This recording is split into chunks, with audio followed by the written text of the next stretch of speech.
Thanks for listening to the Handbook, the Operations podcast. This podcast is brought to you by Scoro.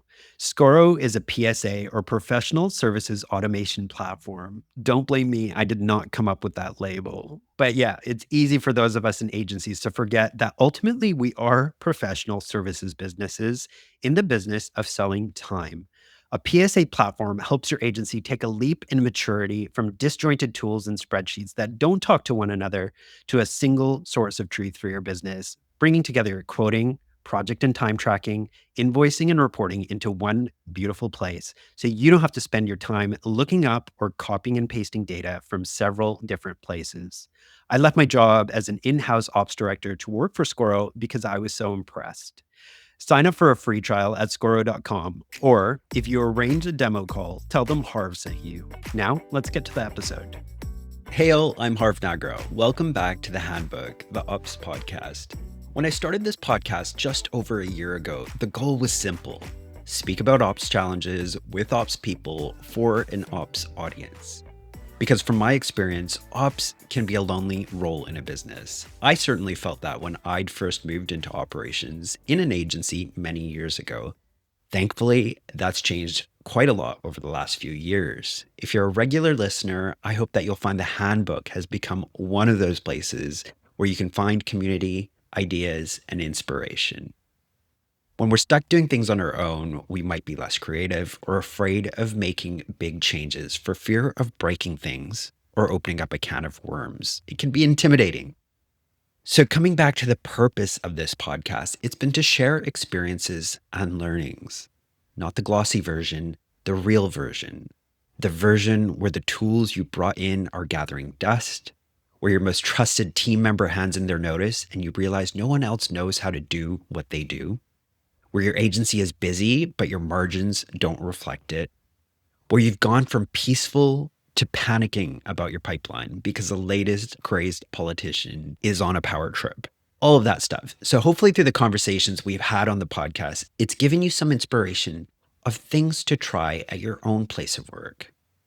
It also led me to realize something several months ago, that the biggest differentiator between businesses that scale and succeed versus those that struggle isn't just creativity of work or client relationships or the economy. It's operational maturity. A year in, I stand by that more than ever.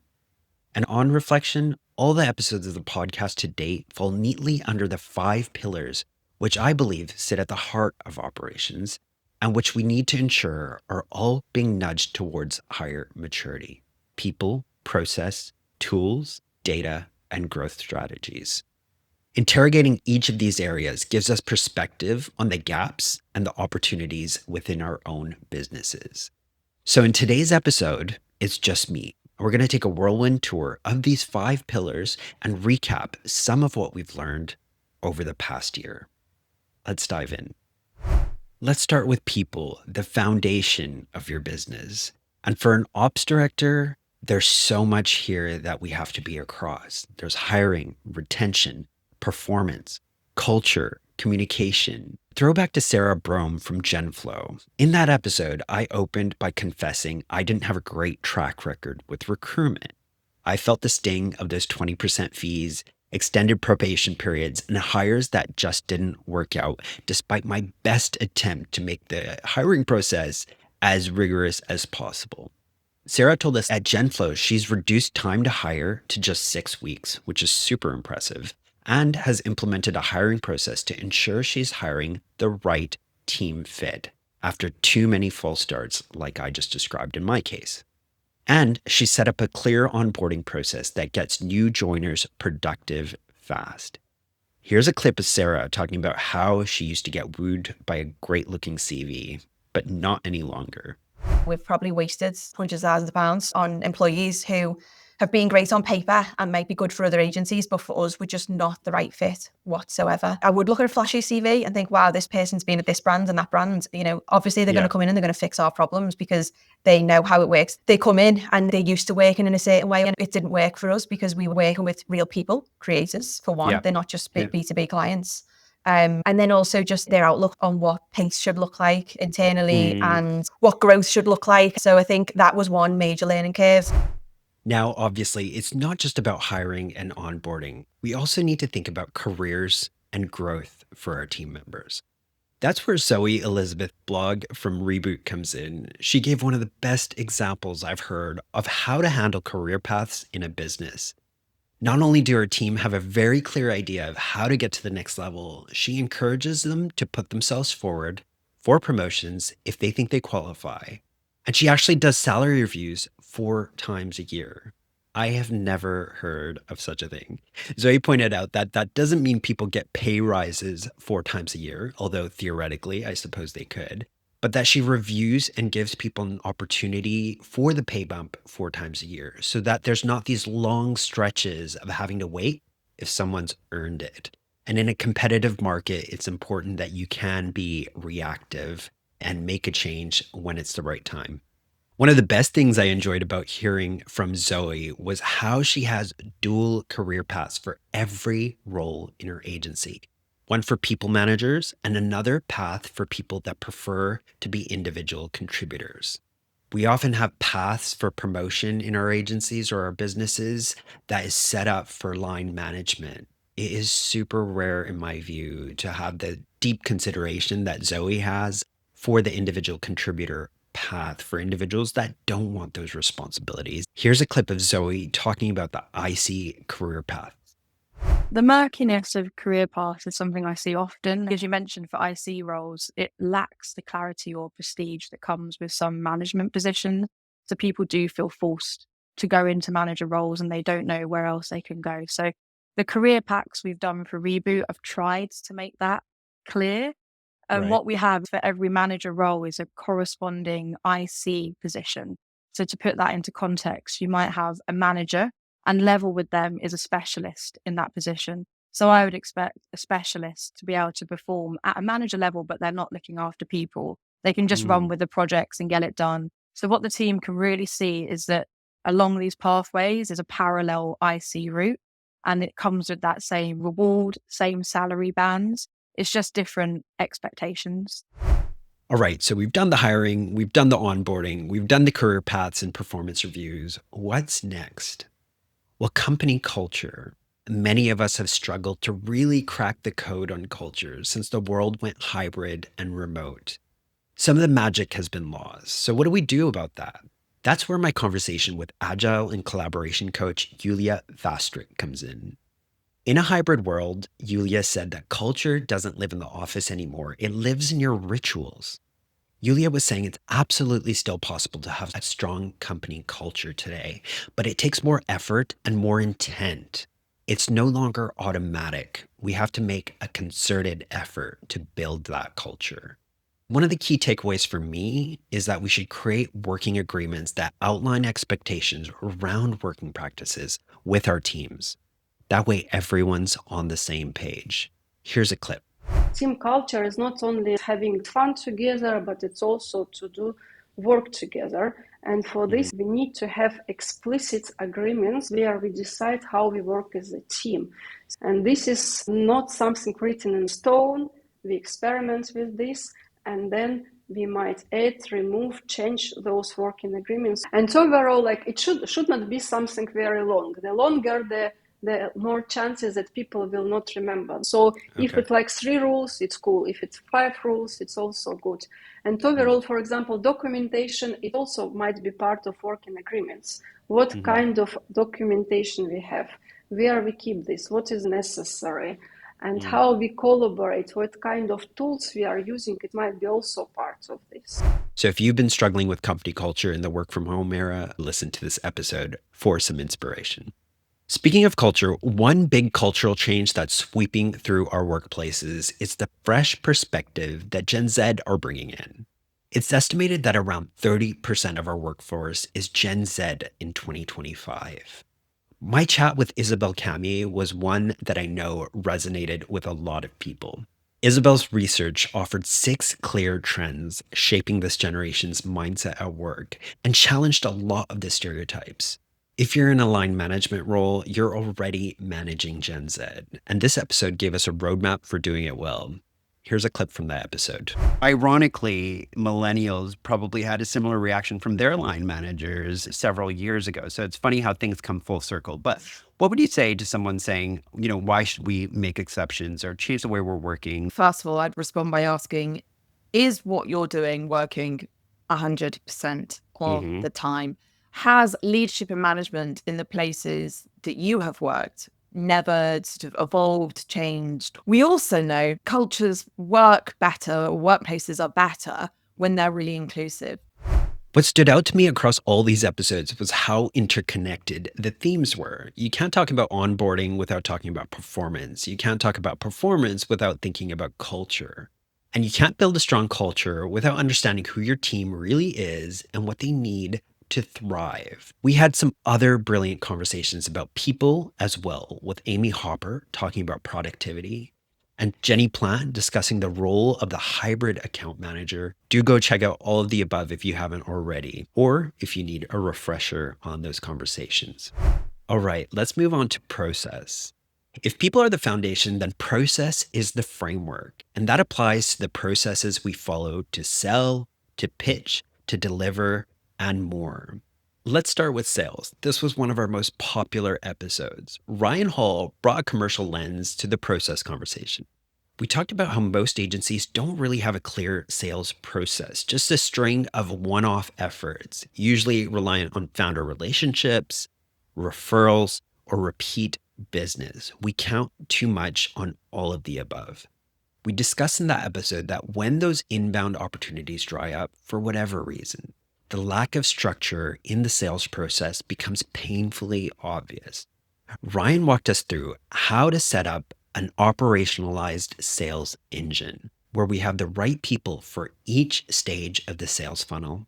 We have tooling which supports each stage of the funnel. And most importantly, the sales efforts are consistent. Let's have a listen. There's a concept in lots of businesses' heads that, like a light switch, you can turn sales on, you can turn sales off. We're seeing our pipeline drop. We can see the visibility in our revenue starting to drop X months out. We'd better start doing sales, light switch on. And then all of a sudden they do some things and they do it for like a couple of weeks, maybe a couple of months, and it doesn't work because it's just not that quick. Turn it off again. And then the cycle repeats because, oh God, maybe we should try the thing again. Like 6 months time. But the problem is that you're just flicking a light switch on and off, right? And it's just fundamentally not how sales works. Next, let's talk about pitching, because unfortunately, not every opportunity coming our way is just an RFQ or an RFP. Often we have to pitch.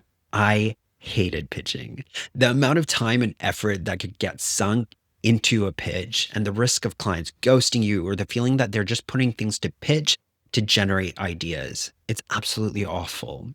To talk about how to make the pitching process less painful and boost your chances of winning, we had ops and growth consultant Freya Muhlenbein on the podcast. For an effective pitch process, she told us that we need to understand the client's needs with better qualification, strategizing, data, and insights. Towards this, Freya recommended putting together a pitch war room, a dedicated team space where you strategize how to win. Discuss the client's need, identify key decision makers, and clarify how your value proposition aligns with their success. And critically, in the war room, ensure that strategy is clear before working on the pitch deck. One of the most important things Freya highlighted is that we need to focus on ROI over tactics and pretty graphics. Let's have a listen. I've collected pitch feedback from brands on behalf of my clients for about 6 years now. And a lot of the common themes are around, it's not strategic. I don't know what I'm buying. I know that you can do this, and this, and what's wrong with my account. But what am I actually buying? And really what they want to buy is ROI. And if we can't talk about that, and if we can't prove that, we're going to lose the pitch. If you need to improve your pitch win rate, there's an article we've produced on the Scoro website with loads of great resources based on Freya's advice. I'm going to put a link to that in the episode notes, so do check it out. All right, guys, we've won the project and now we need to deliver. When I spoke to ops and tech consultant Mike Delaporta, he introduced to me the business capability maturity model. The idea overlaps with the business maturity models I often refer to. But whereas I tend to focus on the broader operational maturity of a business, the capability maturity model Mike was referring to also takes a closer look at the things that we sell or produce in an agency, things that we do. How repeatable is all of that? Is that knowledge held with one person, and when they leave, things are going to grind to a halt? Mike spoke to us about how we can improve our capability maturity and what each stage looks like so we can get better and faster at delivery. Let's have a listen. A lot of times you might have somebody that's a practitioner of a certain capability or function, or maybe even a service that you're developing for your client. And in the agency world, there's those old adages of fake it till you make it. Maybe you have that one person that's doing their thing.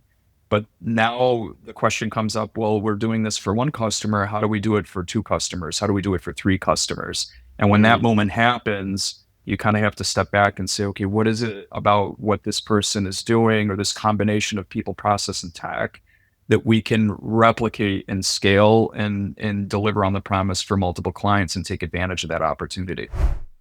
Now, we can't talk about process without talking about change management. Change is one of the hardest things we have to manage as operators. And if we don't handle it well, it can lead to a lot of pain and problems. I think we've all been there. Claire Kwanzaa came on the podcast to talk about this. And one of the most interesting things about the conversation was us talking about the Kubler-Ross change curve. It describes the stages of grief people go through when experiencing a bereavement. And the shocking thing is that this model has been adopted in the business world to describe the reaction people have to change in the workplace. So in this episode, Claire and I dived into managing change in a way to ensure success. Let's have a quick listen. It's very easy to kind of just dump a new system onto people and hope that it's going to work really, really quickly and solve your problems. And if it doesn't, then you know what? You will be wasting time and money, not just on the cost of the actual system or tool itself, but people's time. I think that then links to things like people's own frustration in terms of the way that they are working, and they can get frustrated with the tool, they can get frustrated with the organization. And if you start to get different people that, go off in their own way, you're then creating more issues yourself, aren't you? And then you end up not achieving the goals that you were trying to achieve before in terms of whether that's to do with visibility and insights, because then you've got disparate sets of siloed information, and it becomes even more confusing for everybody. Now, before we move on from process, I just wanted to mention that I've had a couple of solo episodes on the podcast as well. And one of them dived into creating a centralized agency handbook or knowledge base, which team-friendly tools you can use to create that documentation, and how to embed best practice in your team. There's a YouTube version of that webinar I gave on this topic as well, which has visuals. So you may want to check that out if these are some of the challenges you're facing in your workplace. There's a link to that in the episode notes. All right, we're ready to move into technology. When it comes to business maturity, we get to a point where everyone using whatever tools off the shelf no longer becomes efficient. So we have to take a more controlled approach to tool selection and implementation, figuring out what's the right fit for our business needs today and into the future. In my conversation with Tyler Caskey of the Bean Counters, a tech and accounting consultancy, we unpacked what happens when agencies add more and more tools to solve problems. He made a great point. There comes a point in every business's growth and maturity journey where the disjointed tools start leading to data errors, duplication of effort, and staff frustration. This is especially caused when the tools aren't deeply integrated and talking to one another. Tyler's advice was to consolidate wherever possible and find platforms with native integrations, so your team is able to work centrally, trust the data, and have it flow across your system or systems without having to manually export, import, copy and paste, and spend weeks reporting on it. Here's a clip. I think when there are multiple sources of data is when it becomes really challenging. Integration and automatic two-way integration is really the market leading position at the moment. I've found, if you've got two best of breed systems, like a CRM that doesn't talk to your job system, you're going to lose staff because they're manually transitioning data, and everyone's got Mm. like their own time value curves. Yeah. And you've just got these moments where you just feel like your time's being wasted. So Mm. I always look for systems that natively integrate or integrate without human touch. I like that not only for like making my staff happier, it also Yep. benefits the business because, you know, people are more productive. That means they can get on to either revenue generating activities or other high value activities.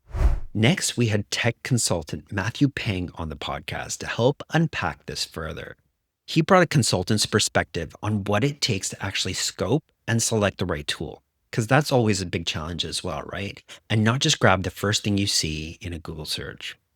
What I appreciated most was how Matt said the goal wasn't to find the perfect tool. It's to define your requirements clearly enough that you can make smart trade-offs. He also pointed out what we don't want is to build a proof of concept in a spreadsheet and stay with it forever. There's tools that you can bring in that allow you to scale smarter. Let's have a listen.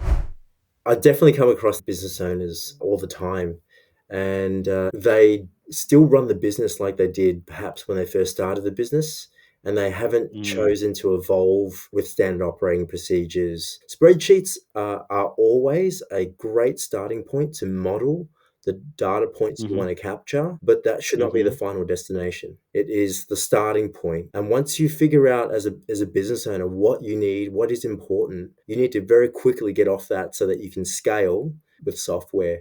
Spreadsheets leave those business owners very exposed.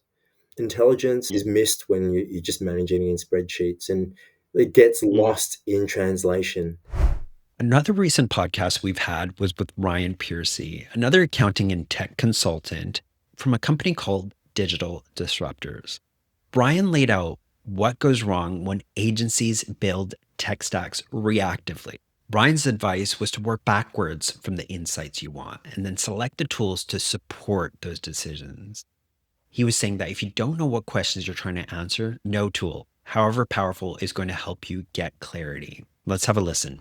What is the biggest mistake you see businesses make when it comes to their finance and operations tech stack? Number one is they don't have an end goal. So they will pick in silos problems they've got and look to resolve that issue. But if you do that, all you end up with is lots of different systems that don't communicate and don't deliver the ultimate end position, which is clear visibility of the key areas of our business that enable us to make decisions. Start with where do we want to get to and work backwards from that. That's the number one issue that most businesses suffer. Each of these episodes underscored the same idea. The most common tech problem in agencies isn't bad software. It's software without strategy. We have so many distractions at this point on our personal devices and our work devices from various apps we use. At some point, the onus is on us as ops leaders to streamline and simplify the workflow. To that point, there was a general consensus amongst our guests that in order to move up the maturity stages, there comes a point in your growth that a PSA platform like Scoro becomes essential.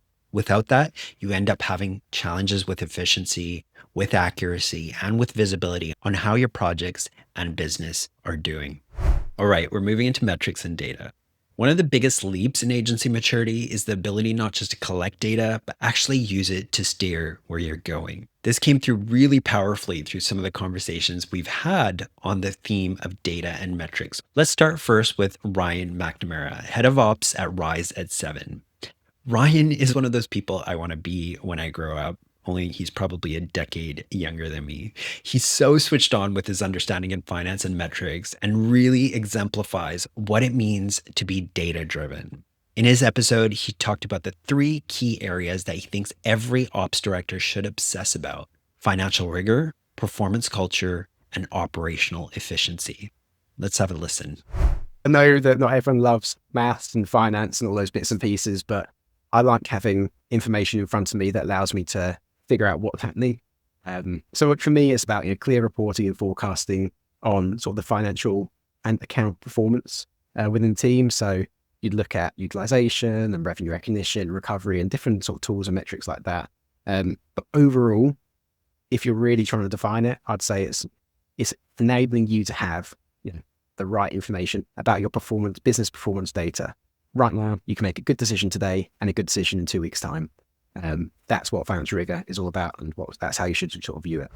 Next, FinOps consultant Richard Brett went deep on the financial concepts and metrics that actually matter in a service-based business. His crash course on finance started with an explainer of revenue recognition and why it's so important. And then he moved into utilization, how it connects to recovery and billable paid, and ultimately future month work value. All of these metrics layer on top of one another and help give you a better understanding of how your business is performing. Let's have a listen. I think a lot of agencies are guilty of looking at the past and going, oh, we did brilliantly last month. I don't really care if you did great last month because the next 3 months look terrible. Like, what we're doing about that, we can still impact and affect change in those months. We can't do anything about what happened last month. So growing sustainably is about trying to work out what do we need to do, continue on the path we want to go down, whether it's growing revenue or growing EBIT, or hopefully both of those. So if you hear people say being data-driven is important, but you don't actually know what that means, speak to Rich and start by checking out this episode. Now onto the brilliant Carl Sakis, leadership and growth consultant. With Carl, we spoke about the 3 big levers for profitability: pricing, scoping, and scope management, and how to move to value-based pricing. Carl also introduced the idea of strategic churn, where letting go of low margin or bad fit clients can be one of the best decisions for your bottom line and for your team morale. Let's have a listen.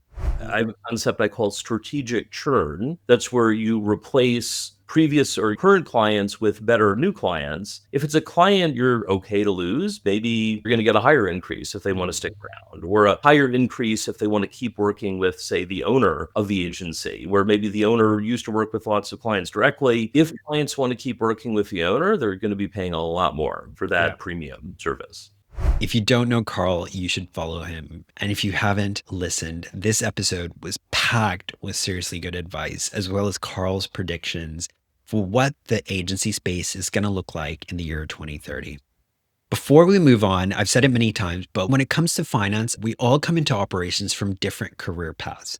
We're better at some things than others. For myself, finance was one of those areas that I was weaker in.